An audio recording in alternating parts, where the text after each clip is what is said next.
బోధ్శాలలో శుక్రవారం ప్రార్థనలకి నిన్న సుప్రీంకోర్టు అనుమతి ఇవ్వడం, ఈ అంశం మీద ఇవాళ జరిగిన పరిణామాలకు సంబంధించి చాడా శాస్త్రి గారికి సంబంధించిన ఒక కథనం చూద్దాం. మధ్యప్రదేశ్లో బోధ్శాలలో ఏఎస్ఐ సర్వేపై నిన్న సుప్రీంకోర్టు కీలక ఆదేశాలు. భారతదేశంలోని చాలా ప్రముఖ దేవాలయాల విషయంలో హిందూ ముస్లిమ్స్ మధ్య వివాదం ఉన్నట్టే మధ్యప్రదేశ్లో గల 11వ శతాబ్దపు కట్టడం భోజశాల మీద కూడా వివాదం ఉంది. ఈ కట్టడం పురాతత్వ శాఖ ఆధీనంలో ఉంది. ఇక్కడ భోజశాల ప్రాంగణంలోనే సరస్వతీదేవి మందిరం ఉంది. ఈ కట్టడం పూర్తిగా హిందూ దేవాలయ చిహ్నాలు కలిగి ఉన్న ముస్లిం దాన్ని కమల్ మౌలా మసీద్ అని చెప్తారు. రెండు వర్గాల ప్రజలు అక్కడ పూజలు ప్రార్థనలు చేసుకుంటామని కోరడంతో ప్రతి మంగళవారం హిందువులకు, ప్రతి శుక్రవారం ముస్లిం ప్రార్థనలకు 2003లోనే ఏఎస్ఐ అనుమతి ఇచ్చారు. అయితే వసంత పంచమి అక్కడ ఘనంగా చేస్తారు. ఆ వసంత పంచమి ఎప్పుడైనా శుక్రవారం నాడు పడితే రెండు వర్గాల మధ్య ఉద్రిక్త పరిస్థితులు ఏర్పడుతున్నాయి. ఈరోజు వసంత పంచమి సందర్భంగా అదే ప్రాంగణంలో వేరే స్థలాల్లో వాళ్ళు ప్రార్థనలు, హిందువులు హోమాలు చేసుకుందుకు సుప్రీంకోర్టు నేను అనుమతి ఇచ్చింది.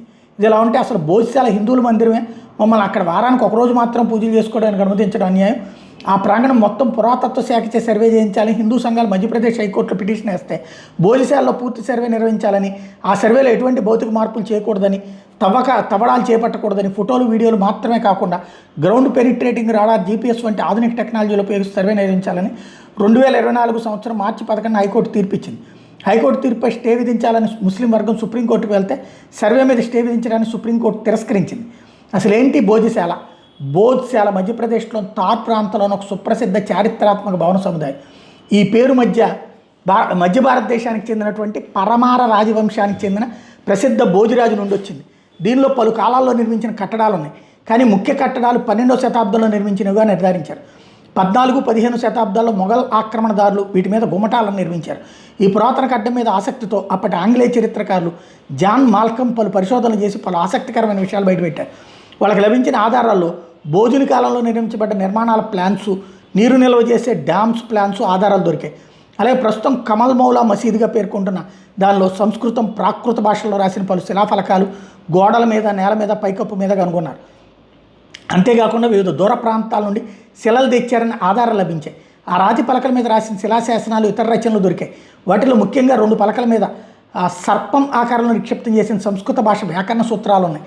అలాగే ప్రాచీన హిందీలో రాయబడ్డ రౌలా వేల అనే ఒక ప్రత్యేక శైలి గల గేయ రచన చేయబడ్డ శిలాఫలకాన్ని కమల్ మౌలా మసీదు నుండి నేనే తొలగించానని జాన్ మల్కామ్ పేర్కొన్నాడు.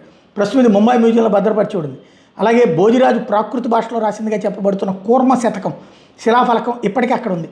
దీన్ని 12వ లేదా 13వ శతాబ్దంలో చెక్కినట్టు నిర్ధారించారు. ఇది 1905-6 ప్రాంతాల్లో ఒకసారి, 2003లో ఒకసారి అనువదించబడ్డది. మరో ముఖ్య శిలాఫలకం మదనుడు కంపోజ్ చేసిన విజయశ్రీ నాటిక అనే నాటకం. భోజరాజు వారసుడు అర్జున్ వర్మే ఈ మదనుడిని సరస్వతి ఆలయ ప్రాంగణంలో ఈ నాటికలు ప్రదర్శింపబడేవని చరిత్రకారుల అభిప్రాయం. ఈ శిలాఫలకం కూడా ఇక్కడే ప్రదర్శనకు ఉంచారు. ఇక్కడ లభించిన వాగ్దేవి అంటే సరస్వతీమూర్తి ప్రస్తుతం బ్రిటిష్ మ్యూజియంలో ఉంది. ఆ విగ్రహంపై భోజరాజు మరియు వాగ్దేవి పేర్లు చెక్కబడను.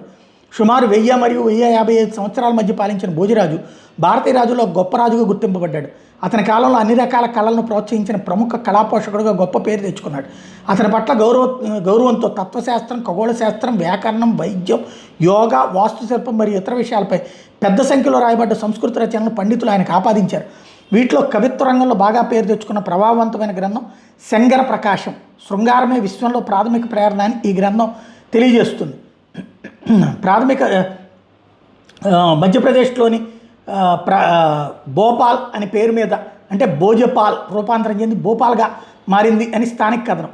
ఏఎస్ఐ సర్వేపై సుప్రీంకోర్టు స్టే ఇవ్వకపోవడంతో హైకోర్టు ఆదేశాల ప్రకారం ఏఎస్ఐ భోజశాల సర్వే పూర్తి చేసి రిపోర్టు సీల్డ్ కవర్లో హైకోర్టుకి ఇచ్చింది. ఈ కేసులో వాదనలు విన్న సుప్రీంకోర్టు నిన్న క్రింది విధంగా ఆదేశాలు జారీ చేసింది.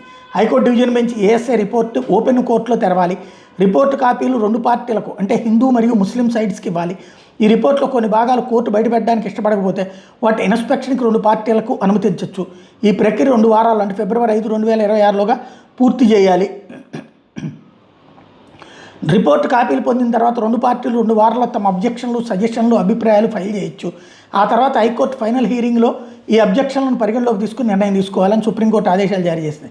మన ప్రాచీన సంస్కృతికి నిలువెత్తు సాక్ష్యంగా నిలుస్తున్నటువంటి ఇటువంటి కట్టడాలను కోర్టుల ద్వారా అయినా మళ్ళీ తిరిగి సంపాదించాలి, పరిరక్షించుకోవాలి. ఎందుకంటే విగ్రహారాధన పాపమని అనుకునే వాళ్ళ చేతుల్లో వీటిని వదిలిస్తే ఎప్పటికైనా వీటి విధ్వంసం తప్పదు.